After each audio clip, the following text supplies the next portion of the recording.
श्री राधे कृष्णा। हमारे YouTube channel में आप सभी का फिर से स्वागत है।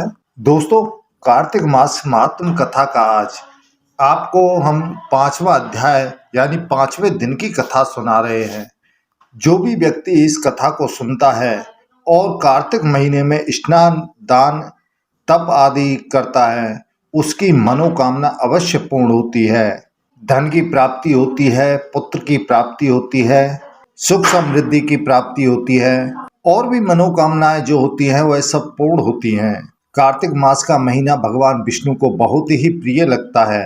इस महीने में किए गए दान तप आदि का फल कई गुना प्राप्त होता है, उसका कई गुना पुण्य मिलता है।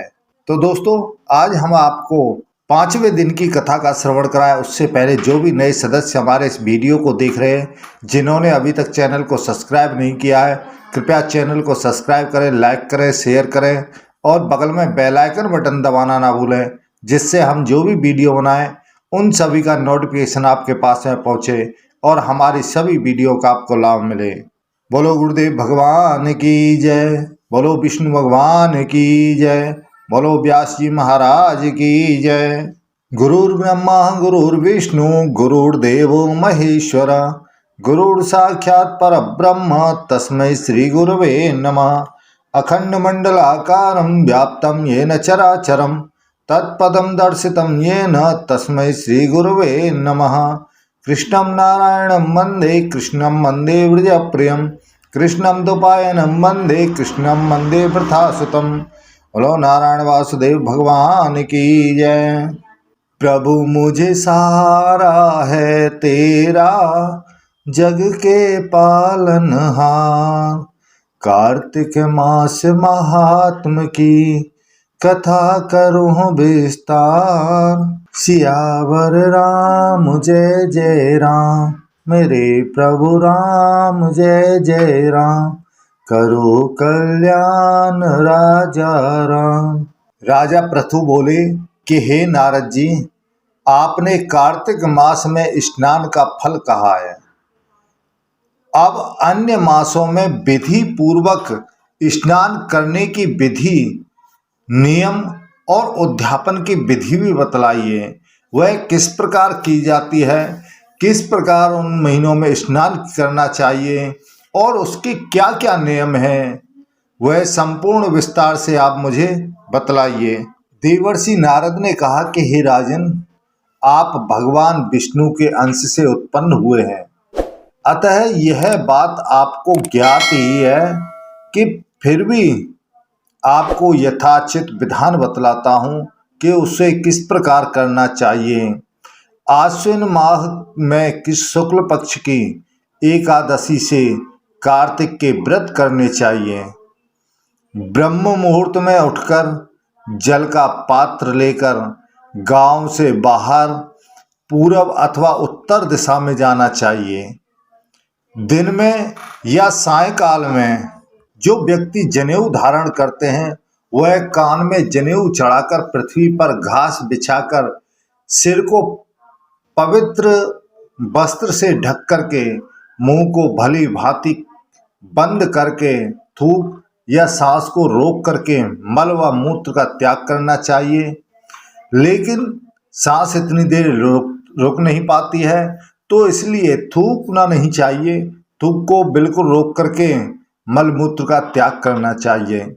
उसके पश्चात मिट्टी व जल से भली भांति अपने गुप्तांगों को धोना चाहिए। उसके बाद जो मनुष्य मुख शुद्धि नहीं करता, उसे किसी भी मंत्र का फल प्राप्त नहीं होता है। हाथ साफ करने के पश्चात में व्यक्ति को मुख की शुद्धि अवश्य करनी चाहिए, कुल्ला अवश्य करना चाहिए। दांत और जीभ को पूर्ण रूप से शुद्ध करना चाहिए और निम्नलिखित मंत्र का उच्चारण करते हुए दांतुन तोड़नी चाहिए कि हे वनस्पते, आप मुझे आयु, कीर्ति, तेज, प्रज्ञा, पशु, संपत्ति, महाज्ञान, बुद्धि और विद्या प्रदान करो। इस प्रकार उच्चारण करके वृक्ष से 12 अंगुल की दातुन लें। दूध वाले वृक्षों से दातुन नहीं लेनी चाहिए। जिस वृक्ष में से कोई पत्ता तोड़ने से या दातुन तोड़ने से दूध निकलता है, उससे दातुन कभी नहीं तोड़नी चाहिए। इसी प्रकार कपास, कांटेदार वृक्ष तथा जले हुए वृक्ष से भी दातुन नहीं लेनी चाहिए, उससे भी लेना निषेध है। जिससे उत्तम गंध आती हो और जिसकी टहनी कोमल हो, ऐसे ही वृक्ष से दंत धावन ग्रहण करना चाहिए, ऐसे ही वृक्ष से दातुन तोड़नी चाहिए। प्रतिपदा, अमावस्या, नवमी, छठी, रविवार को, चंद्रवार को और सूर्य ग्रहण यानी रविवार चंद्र ग्रहण हो या सूर्य ग्रहण हो, इनमें दातुन नहीं करनी चाहिए। तत्पश्चात भली भांति स्नान करके फूल माला, चंदन व पान आदि जो भी पूजा सामग्री है वह आप लेकर के मन को प्रसन्न कर करके भक्ति भाव से भक्ति पूर्वक शिवालय में जाकर सभी देवी देवताओं को अर्घ, आचमनीय आदि वस्तुओं को जो भी आप लेकर के सामान गए हैं उनको सभी को अलग अलग करके पूजा करके प्रार्थना और प्रणाम करना चाहिए। जो आप सामान लेकर के गए हैं उनको सभी को अलग अलग चढ़ाना चाहिए। फिर भक्तों के स्वर में स्वर मिलाकर श्री हरि का कीर्तन करना चाहिए। यदि वहाँ कोई नहीं है तो आप भी स्वयं कर सकते हैं।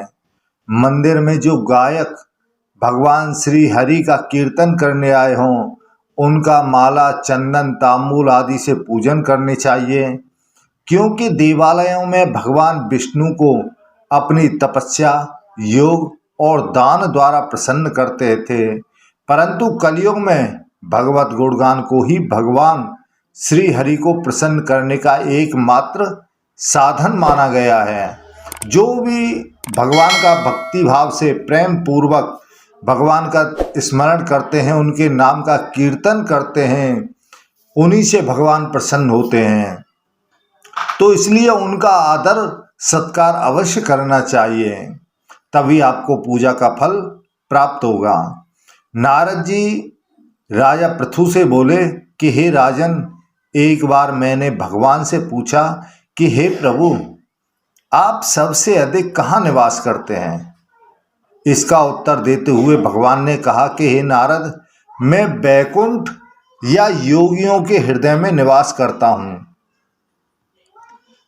अपितु जहाँ मेरे भक्त ज्यादातर कीर्तन कर रहे हो मैं वहाँ पर भी निवास करता हूँ और उस जगह पर मैं अवश्य ही रहता हूँ। जो मनुष्य चंदन, माला आदि से मेरे भक्तों का पूजन करते हैं उनसे मेरी ऐसी प्रीति होती है जैसी कि मेरे पूजन से भी नहीं हो सकती।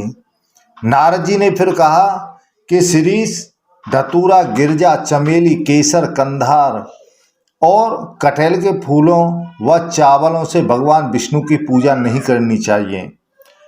अड़हल, कंद, गिरीश, जूही, मालती और केवड़ा के पुष्पों से भगवान शंकर की पूजा नहीं करनी चाहिए।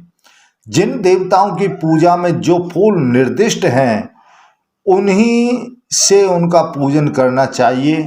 पूजन समाप्ति के बाद भगवान से क्षमा प्रार्थना अवश्य करनी चाहिए कि हमसे यदि कोई गलती हो गई हो तो उसे क्षमा करें, हम आपकी शरण में हैं। जैसा हमसे बना है वैसा हमने आदर सत्कार किया है और हमने पूजा की है। हे सुरेश्वर, हे देव, न मैं कोई मंत्र जानता हूँ, न कोई क्रिया जानता हूँ, न मैं कोई भक्ति ही जानता हूँ, मैं भक्ति से हीन हूँ। मैंने जो कुछ भी आपकी पूजा की है उसे आप पूरा समझें, उसी को आप ग्रहण करें। ऐसी प्रार्थना करने के पश्चात साष्टांग प्रणाम करके भगवत कीर्तन करना चाहिए, श्री हरि की कथा सुननी चाहिए और प्रसाद ग्रहण करना चाहिए। जो मनुष्य उपरोक्त विधि के अनुसार कार्तिक व्रत का अनुष्ठान करते हैं वह जगत के सभी सुखों को भोगते हुए अंत में मुक्ति को प्राप्त करते हैं। तो इस तरह से इति श्री स्कंदे रेवाखंडे कार्तिक महात्म्य पंचमो अध्याय संपूर्ण। बोलो विष्णु भगवान की जय। गोविंद मेरो है, गोपाल मेरो है, गोविंद मेरो है गोपाल मेरो है, श्री बांके बिहारी नंद लाल मेरो है, श्री बांके बिहारी नंद लाल मेरो है। गोविंद मेरो है गोपाल मेरो है, गोविंद मेरो है गोपाल मेरो है, श्री बांके बिहारी नंद लाल मेरो है, श्री बांके बिहारी नंद लाल मेरो है। बोलो विष्णु भगवान की जय। तो दोस्तों यह वीडियो आपको कैसा लगा? हमें उम्मीद है अच्छा लगा होगा। कृपया चैनल को सब्सक्राइब जरूर करें। जय श्री राधे कृष्णा।